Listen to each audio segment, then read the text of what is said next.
Welcome back to Two Who's Review. I'm Alex. And I'm Fitz, and I'm also very excited. Well, I wonder if that's because it's over halfway through the calendar year, and apparently the podcast has only just remembered, hey, it's an anniversary year for the show that we review. So today we're looking at The Three Doctors, which was the first anniversary special of Doctor Who to commemorate the 10th anniversary of the show in 1973. And the only anniversary show, special rather, to have all actors of the Doctor up to that point reprising their roles. Well, the funny thing is, because I looked it up, the air date, it actually aired between late 1972 and the beginning of 1973, so it's not quite like a literal Yeah, it's on not the like date with thing, but it's not like with the Five Doctors and the Day of the Doctor, where yeah, but it's aired on it's a 23 legacy November. story. Yeah, definitely. Yeah. It's yeah. This is going to be the start of our second classic Doctor Who marathon of sorts. Over the next 3 weeks, we're going to be looking at all of the classic series multi-Doctor stories. That means that 2 weeks from now, we'll be reviewing the Five Doctors, which was the 20th anniversary special. And 4 weeks from now, we're going to be looking at the Two Doctors, which is a random Sixth Doctor episode that just happens to have Patrick Troughton in it for some reason. 45 minutes of the Sixth Doctor story. Yeah, let's go. Yeah, I mean, by all accounts, that's not meant to be a very good episode, but No, I'm dreading it, frankly, because man, if Attack of the Cybermen's any indication, we're gonna be in for a real headache, which is a shame because, I'm gonna be annoyed if I have to say that Patrick Troughton was wasted on that script, and even from memory, I think he kind of was. Do you know about the subplot of him turning into an androgyne? Have you ever heard about that? I know bits of it. And look, having watched Attack of the Cybermen and knowing that a lot of that series was about sort of winning back viewer consideration after Twin Dilemma wasn't very good. The fact that they went about it by just cramming all kinds of recurring elements of like Cybermen and Daleks and that into the season, and then bringing back a classic Doctor for no reason. Look, I would rather not consider that a multi-Doctor story. I would rather leave that for now. But look, we have to do it because otherwise our collective OCD will kick in and it's not going to go down very well. But we don't have to talk about that today because today we're talking about something good, and that is the Three Doctors. Yep.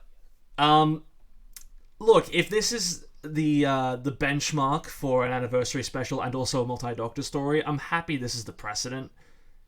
Yeah, I love this story. Love it. It's so great that they had the idea to bring Patrick Troughton and William Hartnell back, and they also figured out a way to make it happen organically. Yes. Yeah, because there can be the you see it a lot with people who are like fan writing anniversary specials. I know that before the 60th anniversary, it was all but confirmed to just be a David Tennant story. There were people who were running wild with, and this is how they can bring in Matt Smith and Peter Capaldi and what's this? It's Christopher Eccleston having reconciled with the BBC. And while you're at it, throw in Paul McGann. Yeah. You know, there's dangers that you can go overboard with it.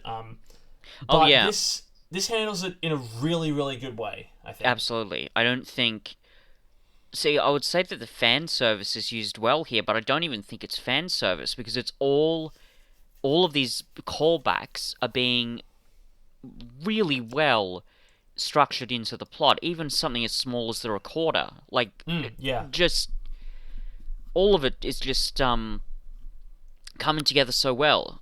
It's interesting, but this and Resurrection of the Daleks, I think, were probably the two biggest sort of formative Doctor Who stories that I watched, in the sense that I think I watched them the most. And, you know, I was a little nervous because when it came time to watch it to prepare for the podcast, I thought, well, how well is it going to hold up? I think it holds up really well. Me too, yeah. Even taking off my nostalgia goggles, it looks really, really good. It's so entertaining. It's so compelling. The plot it works in really well. Maybe there are some flaws here and there, but generally speaking, really, really, really great stuff. Oh yeah. And all of these elements really coming together in this really interesting, exciting story. And I think the best part for me throughout the whole thing is the characters. They're just like they're so well written for me. Honestly, certainly some of the best characterization we've seen in Classic Who on this podcast so far. Maybe even generally. The way the writers understand these characters, you just feel it, man. Like it's so fantastic. I mean, like I've got a bunch of notes here, right? But most of them are just lines. The dialogue in this story, bar after bar, banger after banger, quotable line after quotable line. Everything from so you're all my replacements, a dandy and a clown, Yeah, to 100%. God, what the hell else have I got here? Like, oh yeah, that's why it's been left up to me and me and me. Yeah. And most of these good lines, I think, are coming from Patrick Troughton. It's just, God, I love it so much. And also to make myself as perfectly clear as I can, there will never be a time where I don't find the banter between the Doctors entertaining, or indeed the banter between anybody and Patrick Troughton entertaining. I could watch that shit forever and not get bored of it. Well, something else that is, I think, a highlight of this episode is how important it feels. It's not like it would have been like so easy to just bring all the Doctors in to have them just deal with something, but this is like it's establishing a lot of important Time Lord lore. But it's also, an episode that pushes the show forward. It's what gives the Doctor his ability to travel through time again. Yeah. And it leads almost directly into Carnival of Monsters, which we looked at 2 weeks ago. And I think it's good that they didn't waste this episode on just another story. They had it actually mean something. Yeah, for sure. Yeah, I mean, the lore element of it is interesting. They're doing quite a lot. This is a pretty ambitious story, and it really helps that they establish very surprisingly quickly how big the stakes are. This is like literally sort of the Doctors saving the universe. So yeah, I think it really works in that sense. Let's jump over to timescales. Out of 188 votes, this is an average rating of 8.1. Maybe a bit higher, honestly. We'll see how I feel when I get to the end of this podcast, but at the moment, certainly my gut feeling is a bit higher. Sure. So yeah. I had a look, and it's actually the 5th highest rated Third Doctor story. Yeah, I'd believe that. Let's have a look. We got a plot rating of... Oh, by the way, what's it between in the rankings for Third Doctor stories? I'm quite curious. Hang on, I'll have to bring that back up again.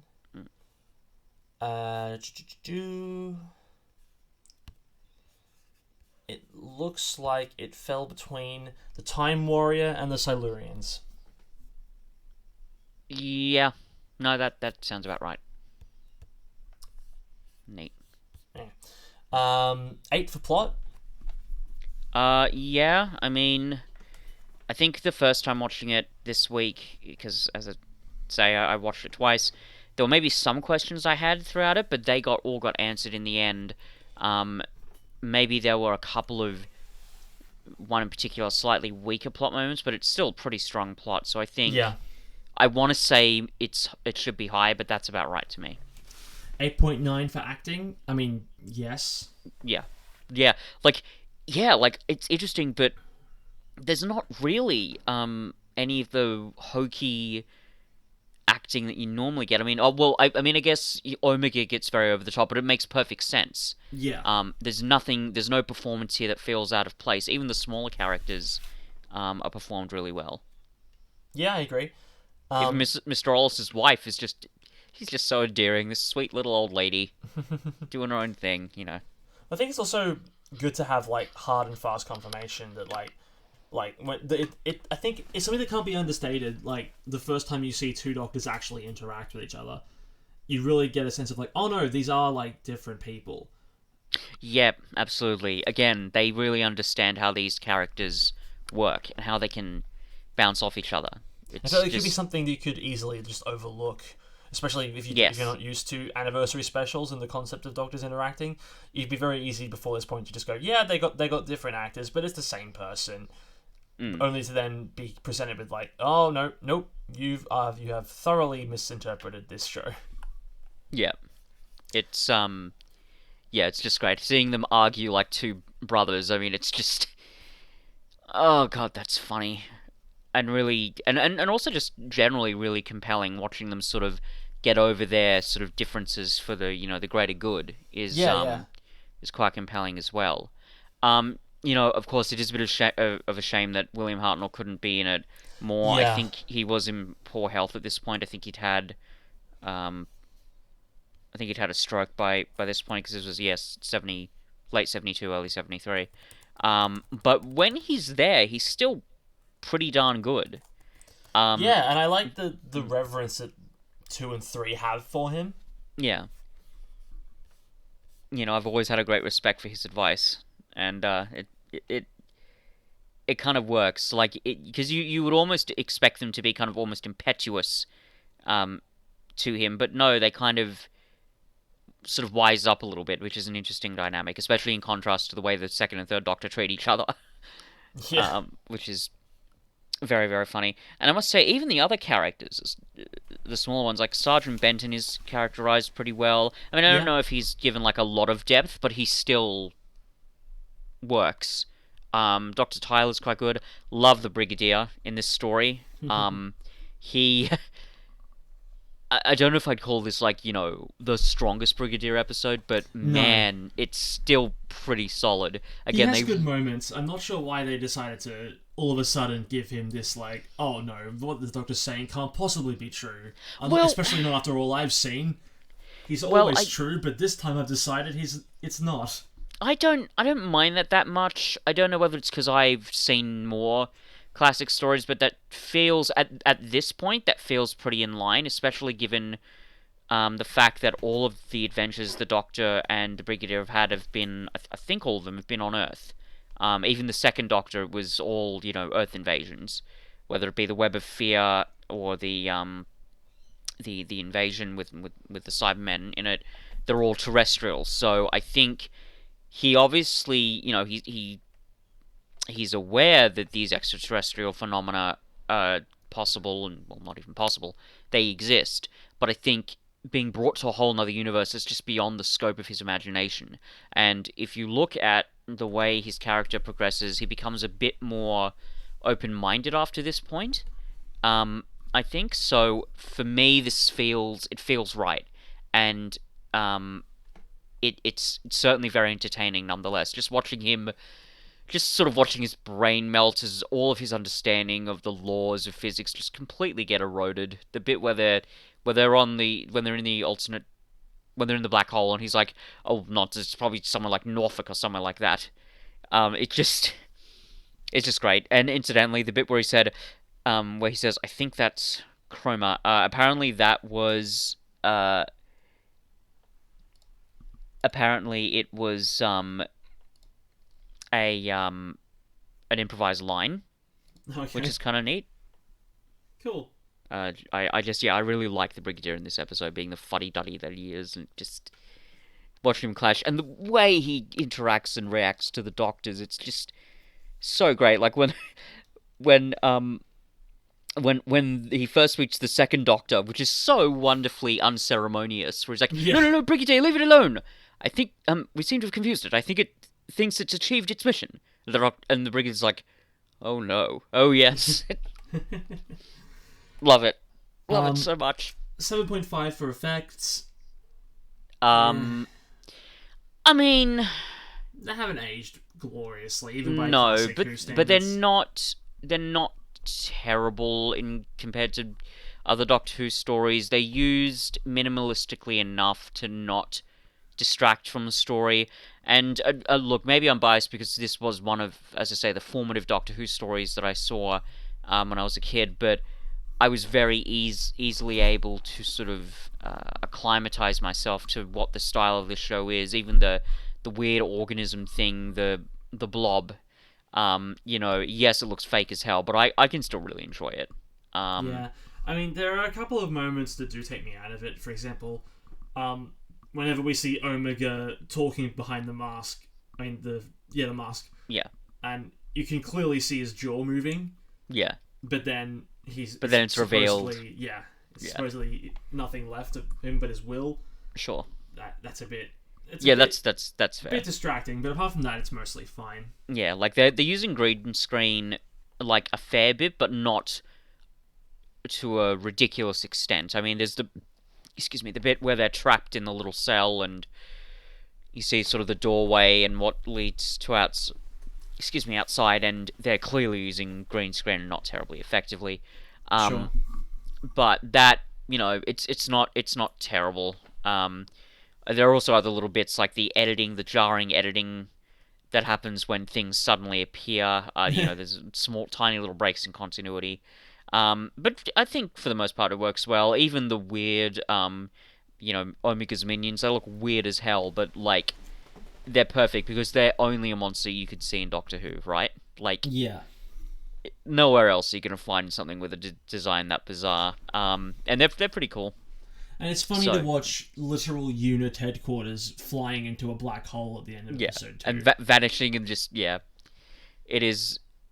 Again, this story's pretty ambitious. Just strange things happening. Yeah. Which is kind of great. 8.5 for replay value? I'd say at least that, maybe a bit higher. This was as good as I remember being as a kid, and as good again when I watched it a second time this week. Yeah, I can see that. I mean, it was certainly. I remember having watched this a while back. I don't remember when. I think on today's reviewing, I think it was a bit better than I remember it being, but I don't know how well I remember back then, so maybe not. Sure. 25 people out of 91 say this requires a previous story. Look, it doesn't. I don't know if it requires any like one story in particular, like get this one, but I wouldn't want to go into this blind. Yeah, it's. I mean, I kind of did at that point because again, it was very early on in my sort of Who fandom. But there's enough context there to make it work, especially with the characterizations. You really get a good feeling for who these characters are. You're not really left in the dark as to how they all interact, and that, I think, those characterizations are the key to the dramatic heft of the story. So on that level, it's not a huge problem, but like there's whole levels of lore and history that are sort of referenced and engaged in with this story, which would probably leave you with a number of questions. So. Well, also, just like you don't get the satisfaction that you would otherwise get seeing these doctors interact with each other for the first time that you would have if you were at least familiar with the characters going into it, right? Like it's a bit like going into an Avengers movie without at least knowing about the main characters that you're going to be following. Yeah. I mean, you technically could. It gives you enough information to go along with, but it's not as gratifying as it would otherwise be if you're already familiar with them. That was my experience watching Infinity War. Anyway. Well, there you go. Yeah, but in a way, that is definitely true, and I think knowing that history, at least being familiar with it, would probably add another layer. But in a way, that kind of proves, I think, how good the writing is here, because the characterizations are so strong. You don't need that history necessarily to understand who these characters are and what their dynamics are with each other, which is really, really good. Well, it does enough legwork where you wouldn't be going in completely without all knowledge. Like, they do enough, like, especially when they're on Gallifrey, and they're like, show me his previous life, and you see clips of Patrick Troughton, so that when he appears, you're not just like, bah, what's going on? Who's this? Like, you have just that little bit of knowledge before that happens, so you can just go, oh, okay, cool. Yeah. Not for that sure. not that I can imagine anyone in 1972 would have been going into this not knowing who Patrick Troughton and William Hartnell Yeah. were. I mean, the show was huge at that point. Yeah, Even for if you sure. weren't familiar, even if you hadn't watched it, you would have at least heard about it and been like, "Did you Yeah. hear that? Did you hear that the main character on this show became a completely different actor at one point?" For Like sure. that would have made rounds. Yeah. I'll read the synopsis real quick. Mm-hmm. A gel-like plasma creature arrives on Earth and hunts down the Doctor, who calls on the Time Lords for help. The Time Lords themselves are in a crisis as their energy is being drawn off into a black hole. They send the Doctor's earlier selves to join him. The first Doctor, caught in a time eddy and able only to advise, deduces that the creature is a time bridge. The third Doctor and Joe then give themselves up to it and are transported to a world of antimatter beyond the black hole. On Earth, the second Doctor is forced to take refuge in the TARDIS along with the Brigadier and Sergeant Benton. On the advice of the first Doctor, he switches off the ship's force field, and the whole unit building is transported through the black hole. Behind these events is Omega, a figure from Time Lord history whose solar engineering provided the power for time travel. He has been trapped in the black hole ever since, and now wants the Doctor to swap places with him, but it transpires that the corrosive properties of his domain have already destroyed his physical form, leaving only his will. He threatens to destroy the universe, but is tricked into touching the second Doctor's recorder, the only thing not converted to antimatter when the TARDIS passed through the black hole, and is consumed in the resulting supernova. Everyone else is returned home. Yep. I mean, yeah, I think Yeah, that's pretty much it. Very neat story, for what it is, especially. Yeah. Again, balancing all those elements, I think, is one of the biggest strengths of this story, and Yeah, it's and it's- very satisfying for it. I think it's interesting how little time this episode takes, like, getting down to business. Like, we see Yeah. the thing, like, take someone, and then, like, all of a sudden we're at unit, and what's going on? Oh, it's making things disappear, and the Doctor's, like, being cornered by it, and then there's the second Doctor. Like, it doesn't waste any time. No, it doesn't. The plot it's pretty good and pretty briskly paced, I think, especially, considering Classic Who gets, a reputation for having a lot of meandering. Yeah. And it's good to see it happening from the beginning. It's like they're setting up the mystery, so they're not giving anything away, and they're making it all enticing and interesting. But then you've got the characters are then very quickly doing a lot of catch up. Yeah. It's like tantalizing mystery, but then here's some of the clues, and it's just really well constructed and put together. It really sort of keeps the audience invested, which is Yeah. really great. It's interesting, when we're on Gallifrey and the Time Lords are like, alright, show me the Doctor's first incarnation. And William Hartnell appears, and they don't go, no, not that first incarnation. I mean, all the incarnations before that, when they were working for us. You remember those ones, the ones that we erased from his mind? We remember them. Show us them. Yes. Oh God. I know, like, for anyone who's like, no, Timeless Child makes sense because it addresses this stuff from Classic Who. It's like, okay, what about the rest of it? Yeah, no, yeah. What do you mean it addresses it? That doesn't. Apparently there are like isolated story beats in Classic Who that apparently make some kind of sense when you go back with Timeless Child in mind.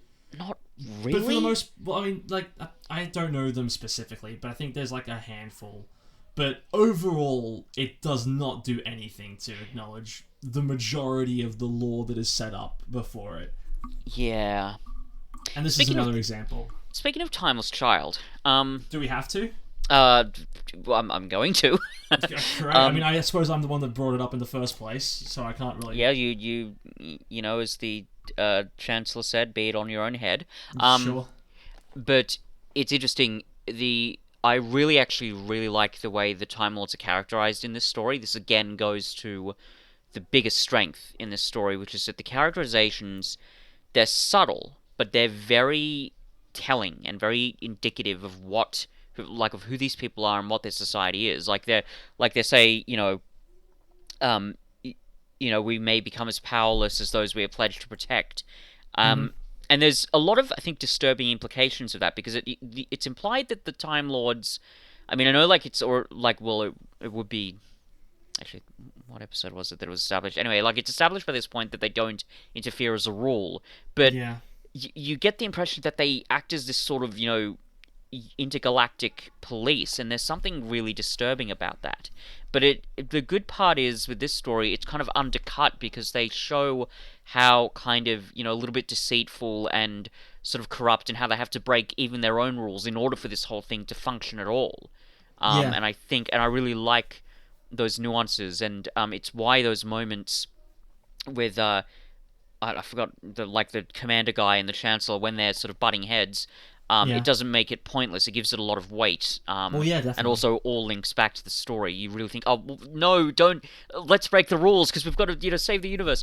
But all those little nuances, I think, are really really good that they're bringing them out, and bringing them out with a level of complexity that not only is it very satisfying, but it's kind of the writers going an extra mile. They didn't need, I think, necessarily to do all that, but they did it, and it makes the story a lot richer.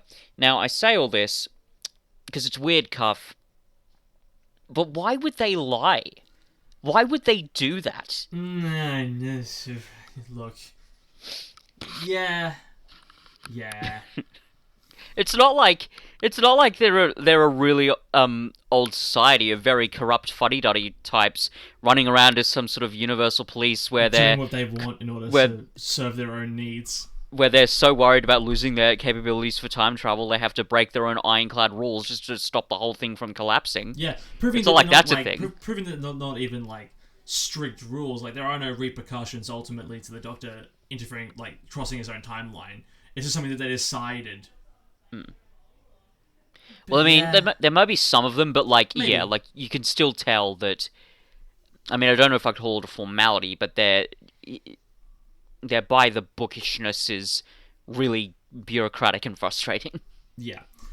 Um, moving away from the frustrating nature of Chibnall era, who for a moment, I wanted to ask, had before this point, and you might not know this because it might be shrouded in lost episodes. Hmm.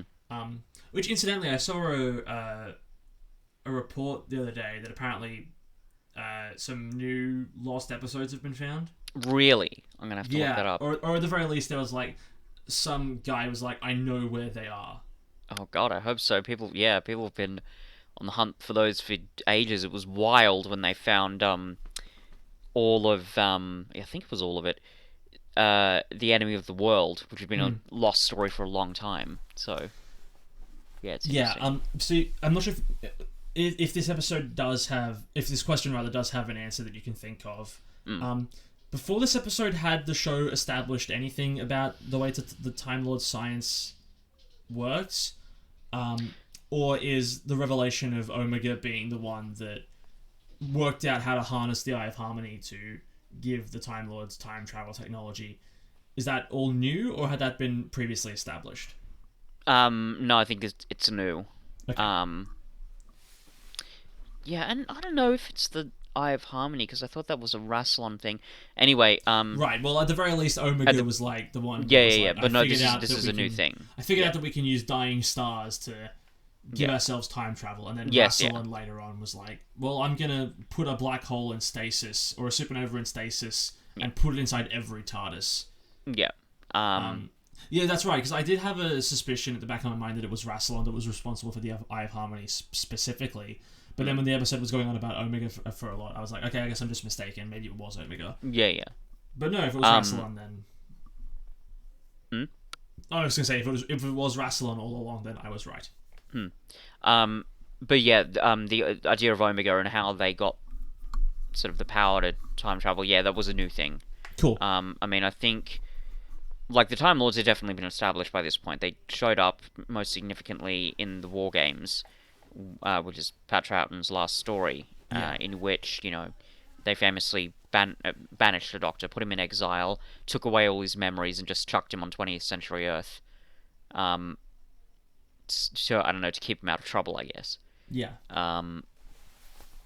So yeah, I think, but yeah, the certainly the idea of Omega, like, and his place in Time Lord history, that I'm almost certain that was a new thing. I can't think of another moment where that would have cropped up, even in the Lost stories. All right. Well, it's good to get this this new lore here. And it's Sure. don't you love it when a show like this can introduce new pieces of backstory and lore without trampling over those that had been set up previously. Yeah, it's really great that they did that. Yeah, I mean, Imagine what would happen. Well, no, hang on. It's not great. It's the benchmark. It's Well, yeah. it's the bare minimum for establishing new lore is not to erode previous lore.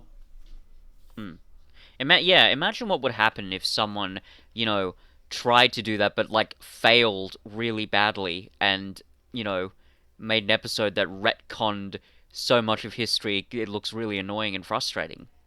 Yeah, I can't Funny imagine that. Yeah. Well, I don't need to imagine it because we've already seen what that Well, is. we know it. Oh god. It just occurred to me that because we do our revival era episodes chronologically, once we get to the end of the Russell T Davies era, you've got a lot to sit through before we start looking at revival Who that is consistently good by your standards again. Oh yes, I'm very aware of that. Oh, the Moffat era. Oh God. I mean, who knows? Like maybe doing this will give you a new found respect. A new For perspective. well, especially after like having watched the Chibnall era, maybe going back to Moffat, you'll be like, okay, I guess it could be worse. Oh yeah, no, I mean, and look, as I've always said, the quirks and the styles in Moffat's writing, there are elements that frustrate me on a visceral level more than Chibnall's writing, which we've already discussed. But on a basic level, Moffat's a way better writer than Chibnall. I mean, they're just basic. Even if Moffat makes, like an objectively sort of poorly constructed episode, he's not doing it as consistently, and I think as on such a basic level as Chibnall is. So yeah, so it'll be interesting, and there could be, as I said, maybe some Moffat episodes could be my favorite. Who knows? We'll have to wait and see. A huge bulk of this episode is the amazing chemistry between Pat Troughton and John Pertwee. Oh, it's great. Yeah, Actually it's read so it. good.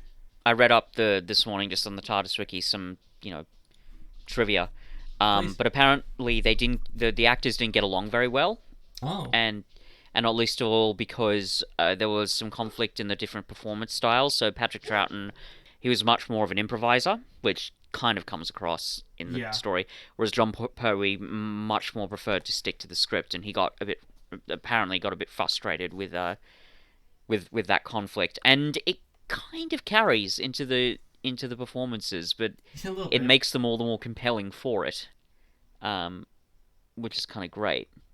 Yeah, that's interesting.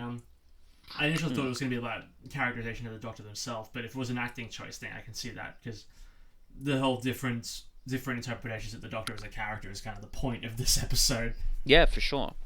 Absolutely. It's interesting in a way that, because we've mentioned before about John Pertwee's sense of humor and how, his version of the Doctor sort of delights in, messing with people, but that takes a bit of a back seat with his characterization, and that might just be because Patrick Troughton is there and he's being, to put it one way, like the clown, the buffoon to his straight man, if that makes sense. Yeah. And it's just interesting watching that shift, because again, a lot of sort of the trickery and the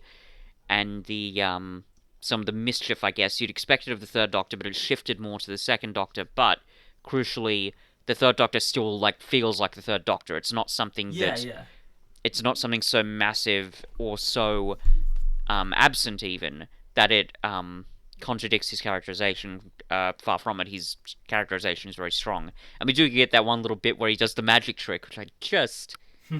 oh god, I love that so much. Yeah, that's great. A notable downside of putting the two Doctors together for a lot of the episode is that Jo is once again kind of sidelined. A little bit. She doesn't have a lot to do here. I can sort of forgive it more here because you kind of want the focus to be on the two Doctors interacting.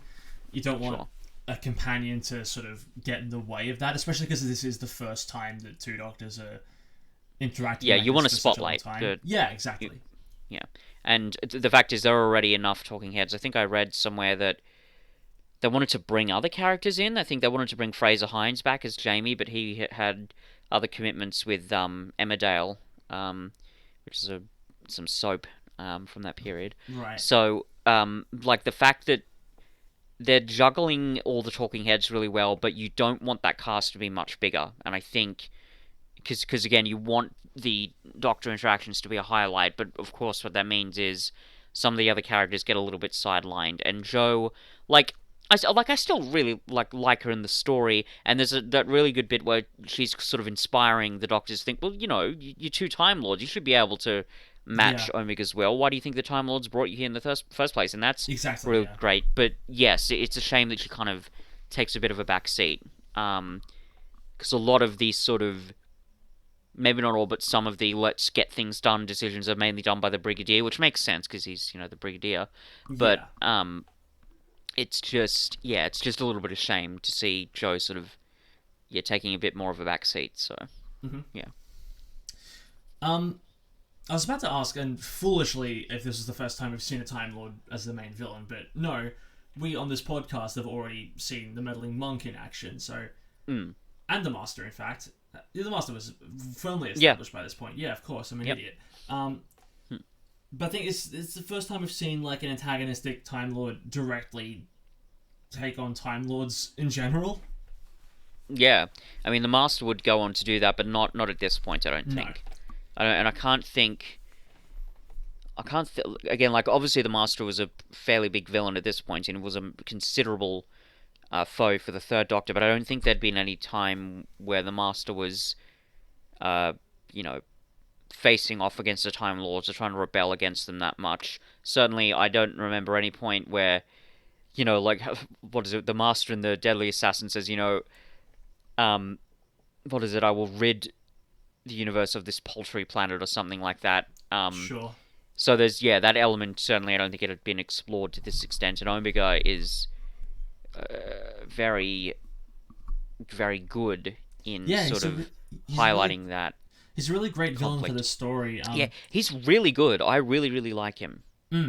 This is his only appearance, right? No, he would show up again in Arc of Infinity, a Fifth Doctor story, okay. in which he and the Doctor would enter the Matrix, which is interesting. That story apparently isn't very good, so... Okay, that makes sense. Okay. So you can't establish that a villain only exists as their will, and then go on to completely destroy their home with them in it, and then have them pop up again later on. Yeah. That does happen. I mean, maybe we'll get to that story at some point. Sure. But he's a really, really good villain, and I like him because, on one hand, he's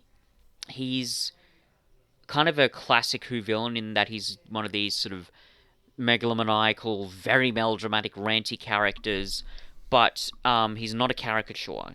There's a lot of richness to him, and like all great sort of villains, the principle of why he's so angry, he is justified that he was sort of abandoned in this black hole by himself, which would have driven even a Time Lord mad, surely. Well, especially after thousands and thousands of years of solitude. You can definitely get the insanity after that. Yeah. And you really feel that kind of pain and anguish in I think his name's Stephen Thorne, in his performance. It's really very good. Yeah. But at the same time, he is a villain because a lot of what he says is really disturbing. Like when he says, I've got it written down here. Hang on a sec. He says, and trying to escape and things like that, he says, absolute power is absolute freedom, no bargains. And I thought, it makes sense that he says that, but it's a pretty disturbing line when you think about it. Yeah. Right? There's something, totalitarian, and I know I've talked about this a number of times before, but there's a bit of fascism with it as well. Mm-hmm. So, it makes sense. It's the principle of it seems justifiable, but then you realize, oh, this is actually really fucked up. Yeah. So he works really well as a villain in that sense, and there's a lot of range in him. Yeah. Given how, sorry, go ahead. I was gonna say it's also great that it's his own like sense of his own power and might and will which is his undoing. Like, he doesn't even consider for a moment that, like, he is the master of his domain, but he doesn't even consider that someone could have snuck something in to completely destroy it with one movement. Like, he doesn't even for a second think, has everything here been converted to antimatter in order to stop it from not existing? He doesn't even put that together. He doesn't even consider it for a moment because he's so arrogant and narcissistic that he just assumes his godliness will win out. Yeah, well, it's interesting, yeah, because, like, there was one, I didn't know, I wouldn't call it really a plot hole, but I did wonder, well, if the corrosive effect of the singularity is such a danger, the fact that he looked at himself in the mirror, was that the first time he ever did that? Did he not think... Must be, right? Yeah, did he not think maybe there was a risk there and that what he was doing was pointless? But the way his character is established is you could believe he'd be megalomaniacal enough and egotistical enough to not do that. Yeah. To think that, yeah, his will is so powerful that, yeah, there's no way that my physical form could be completely disintegrated by this point. So, again, it all works in that great moment when he's standing there. Incidentally, not too bad use of effects given when it was made, but when that great shot where you see the Doctor and the two Doctors framed behind Omega when he takes the helmet off, it's really powerful. And when he starts screaming, again, very melodramatic, very histrionic, but it feels so justified in the narrative. You can't, I can't help but get chills with a moment like that. It's just great. Yeah. Yeah. I want to, again, sort of highlight, I know I've said this, but I just want to go through some of these, just how great that dialogue is. Oh my god. Okay, here's the thing. I don't think, it wasn't until really today that I started to appreciate not just how important this was to me, just generally, like as a work of fiction, when I saw this, because I saw this story first when I was quite young, but I honestly think it's strongly influenced even my writing style a lot. I'm not sure if you would agree there, but I just feel like there's certain speech patterns and even sort of plot twists and sort of, I don't know, like maybe not imagery, but almost concepts, I guess, that feel slightly similar to some of the things I've written about. So No, I can see that, yeah. Yeah, like, and I think it's especially true in that dialogue. Like, that's the sort of thing where, like, yeah, man, that's the sort of thing I want to be writing, Like, there's, God, so many moments, just, again, classic bits, endlessly quotable, whether it's the bit where the second Doctor shows up and he just goes, thank you, and and then he's like, I was wondering where that had got to. You haven't been trying to play this, have you? It's just, yeah, I could watch that dialogue all day long. It's so entertaining. Or the bit where oh god, where have I got it? I've got it somewhere here. Yeah, when the Doctor, being a little bit, 70s Doctor, being a bit sexist with Jo, saying like, you're only confusing my assistant, and then the Doctor's like, look, Jo, it's all quite simple. I am he, and he is me. And then Jo's like, and we're all together, goo, and then the Doctor's like, oh, how's it go? Oh, no, what's that? Oh, it's a song by the Beatles. Oh, how's it go? And then Third Doctor's like, oh, please be quiet. It's just... God, that stuff is so funny. Yeah. When they're just sort of getting at each other's throats. It's...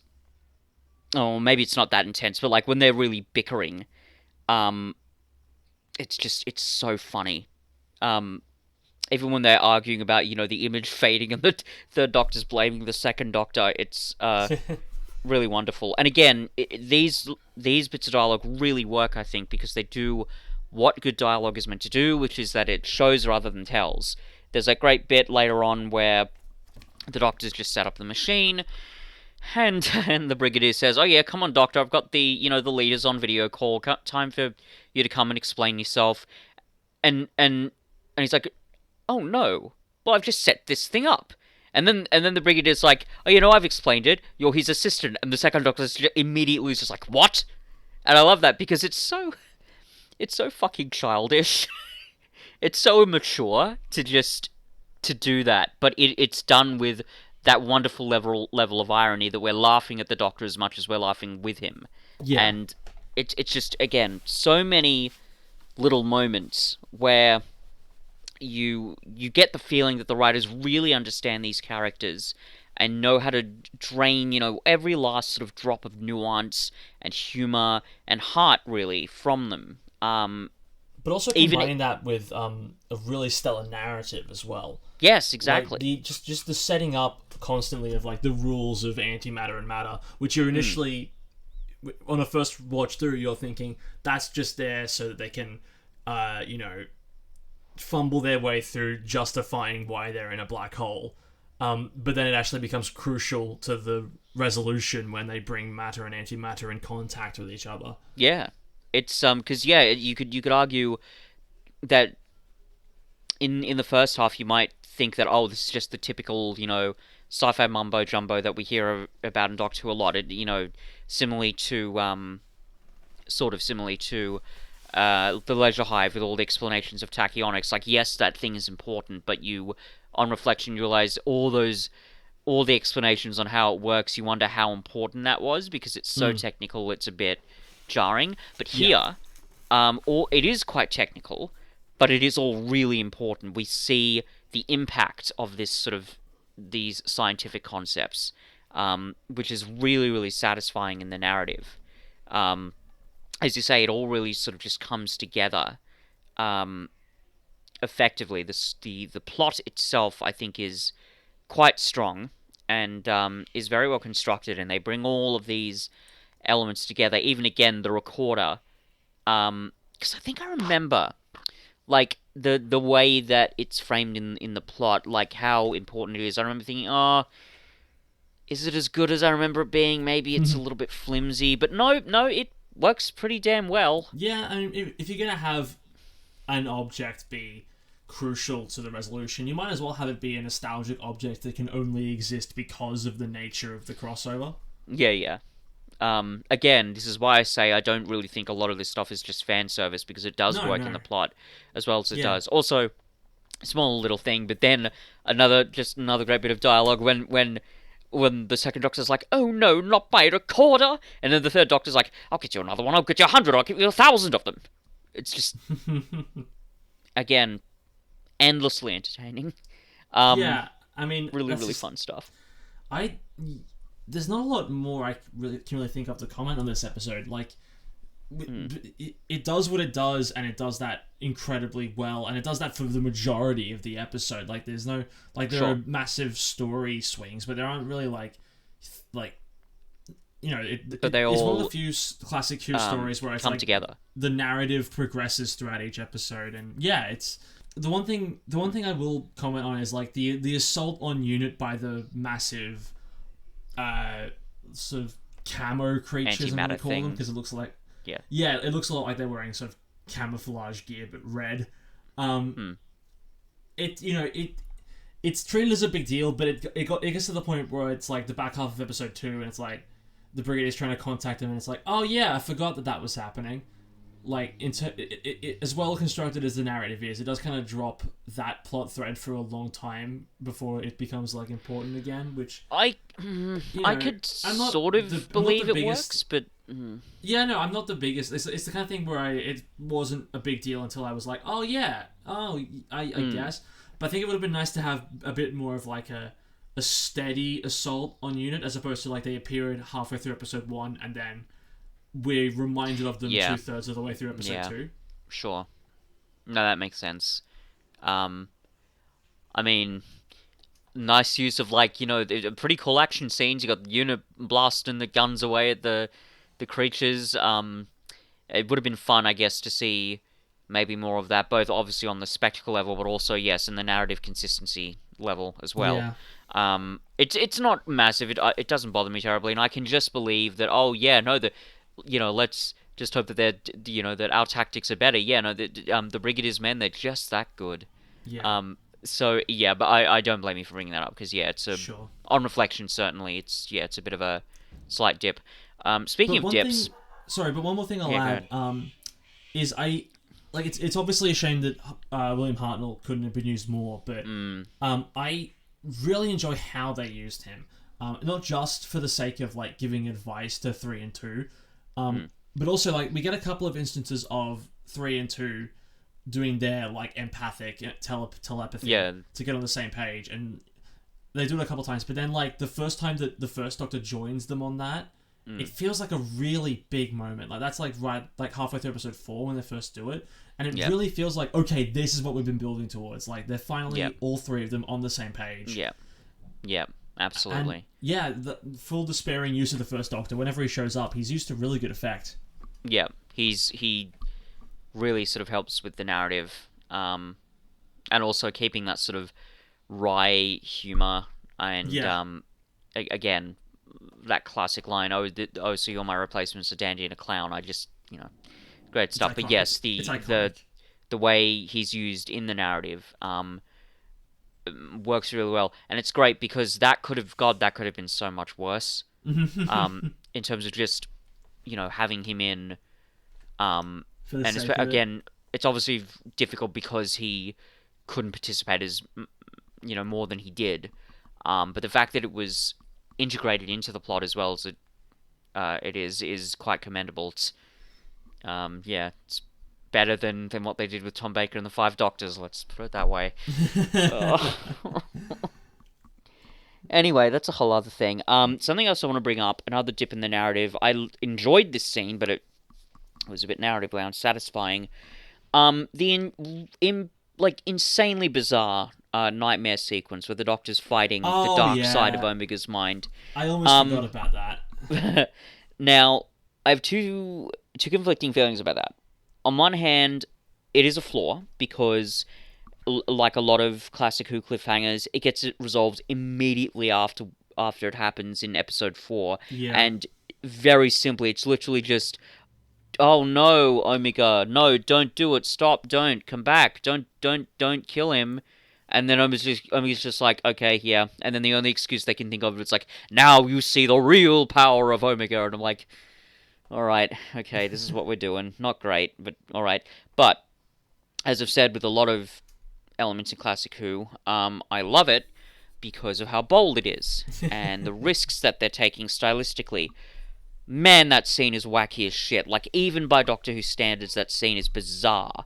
And I love it because, and I don't know how, deliberate this was. It might not have been deliberate at all, but it seems to be drawing on, some of the great traditions of surreal film, everything from, Louise Buñuel to Maya Deren, and it sort of precedes some of the stuff that David Lynch would do with Eraserhead, which, came out about 4 years later. So, I like the whole scene, the way it's constructed, and the wonderful sound editing. I mean, I know that Doctor Who, particularly that era, gets sort of made fun of because of the very strange musical elements in them, in particular the synth stings, but they're used in a very innovative way here because there's no sound.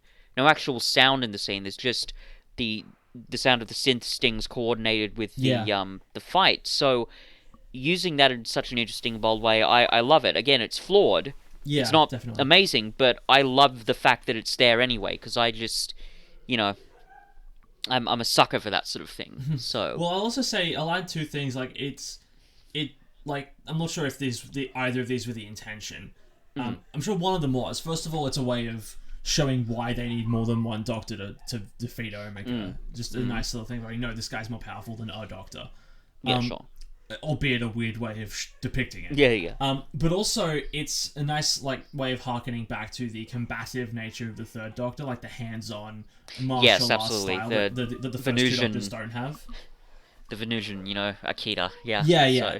So. It's like showcasing that unique element of that Doctor that the other 2 didn't really partake in. Yeah, it was going to be him who was going to do that. It wasn't going to be definitely the others. Which makes perfect sense. Sure. Yeah. I think we're pretty close to done with this one, right? I don't think there's much else to discuss here. I'll make a brief mention. It's kind of, the tension is kind of dropped very quickly, but I do love that little moment when they realize, the Doctors actually could be dead. And there's that really sad moment where Jo starts crying. There's something quite emotionally stirring there. And I was surprised how much it impacted me watching it again after so many years. And I realized, this story affected me for a reason. It is that well constructed enough so that those moments really hit home. Well, I think it's also because of the way that they set up all those characters leaving the black hole, where it's like, okay, Yeah, it's we're really good. voluntarily staying behind, we might not see you again. Yeah. And so it doesn't feel cheap, because for those characters it was like a real possibility. As And there's opposed to that- just, oh, where are they? Oh, they're gone, I'm gonna cry for no reason. Yeah. And there's the wonderful little bit where the Brigadier salutes. It works because it's such a Brigadier thing to do. Yeah. And there's also that other little bit where he says, "Come on, Miss Grant," and then he says "Joe," which I don't think he'd ever called her that before. So there's, the walls are coming down. There's a vulnerability there, and it really helps to sell the emotional weight of that scene. Also, was this really the first time the Brigadier had been in the TARDIS? Yes, as far as I'm aware, him and Sergeant Benton. He'd been a character that long and had never once set foot in the TARDIS? Yeah, I don't think so. That's impressive. I mean, some of the episodes are missing, so I can't be certain. But yeah, I don't think it had happened before, which is interesting. Yeah, funny that. Yeah, well, it's a good thing that it happened in this milestone episode then. Just add one more important thing that it does. Also, this started something that will be carried over to the Five Doctors. We've got a new TARDIS console. The design's a bit different to what it was, even in previous Third Doctor stories. I think I read on the TARDIS wiki that I think the set had warped in storage. I'm not sure exactly what that means, but presumably it means it got a bit damaged, so they had to design a new one. And then they carried on the tradition with the Five Doctors, where I think it opens with Peter Davison polishing the TARDIS console, so that's interesting. Okay. Yeah. A lot of precedence in this one, and I think it's all the better for it. Yeah. Quite a strong episode. I'm going to give this an 8 out of 10.